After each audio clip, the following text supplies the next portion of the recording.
We are going to consider here the implementation of boundary conditions in the matrix representation of the fully implicit method for the Black-Scholes equation. Okay, here the kind of boundary conditions we are going to consider are the Dirichlet boundary conditions, which basically means that we are going to consider some known and fixed values for the value of the option of the two borders on the S values, I mean at S equals 0 and S, the maximum value of S at any time, so at any value of this J index. So let's suppose that we are going to consider and we are going to price an European car. So in this case, we know that the boundary conditions, we know which are the boundary conditions, which are the following. The value of the option when the S is equal to 0 at any time is going to be 0, this on one hand. And on the other hand, the value of the option when S is equal to S max is given by S max minus the discount value of the strike price, which is E. And this is the discount. We are discounting that considering the interest rate R and considering that the maturity time is given by a capital T. So that's the other boundary condition on the other side at any time. So we have to translate these functions to the indexes we are having here. And that means that the option at the index 0, which is coming from the S equal to 0 at any time, so at any J index is going to be 0, that corresponds to this one.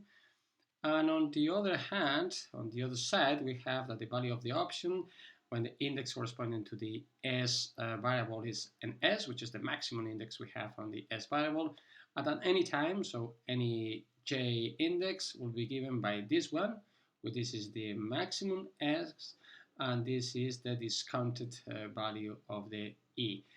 So that will correspond to the other side. So we have therefore that the values of the option on the two sides are known values. Okay, so we have to implement these two boundary conditions on the matrix representation we have just derived for the implicit method. And this is the matrix representation that we have just derived here for the implicit method, where these capital A, B, C are related with these small a, b, c functions that appear in the Black-Scholes equation, and we defined them when we presented the matrix representation for this fully implicit method. So we are going to consider that matrix representation here. And remember that the aim was to convert this matrix, which is not square matrix, we're going to convert that in a square matrix. And for that, it's important to have in mind that in this column here, which appear all the values of the V with the option at all the different S indexes at time j plus 1, all of these, they are not all of them, they are not unknown. The two which we do have here on the border, this one and this one, are the ones that we have just shown before. These are the two boundary conditions. So these two, they are not unknowns. So the unknowns one, these are just the ones which are in the middle. These are the ones that are in the middle here. So if we center on analysis, as we did when we presented the first time, this the fully implicit method, the matrix representation for the fully implicit method for the diffusion equation, we're going to center our analysis of these unknown values of this, the B of the option evaluated at time j plus 1, and the matrix that corresponds, that's affecting to these values, is going to be this one. This is the one it's affecting to these values, and this is the square matrix of ns times ns minus 1 times ns minus 1. So this is on one hand, so this is going to be the matrix that's going to be multiplying these vectors we do have here in green. And on the other hand, we have to add to this one the product which is coming from when multiplying this contribution here with this one on one hand, and we have to add also another contribution here, which is coming from the product of this element here with this element we do have in the bottom on this vector column. And this is these two contributions here. First of this one will correspond will affect to the value of this element here, to the first element of the v vector, and this one will affect to the last element of this v vector evaluated at j. So considering that, we are going to include these two components here as another two elements of another r vector we are going to define. So we are going to separate and split the product of this matrix, this huge matrix, non-square matrix, with this column vector. We're going to split that in two different contributions. One is the product of this square matrix here in green with these green contributions here. And another one is going to be another column vector where we just have two elements. One is going to be the product of this one with this one, and the other one, the last one, is going to be the product of these two elements. And this is what we do have here.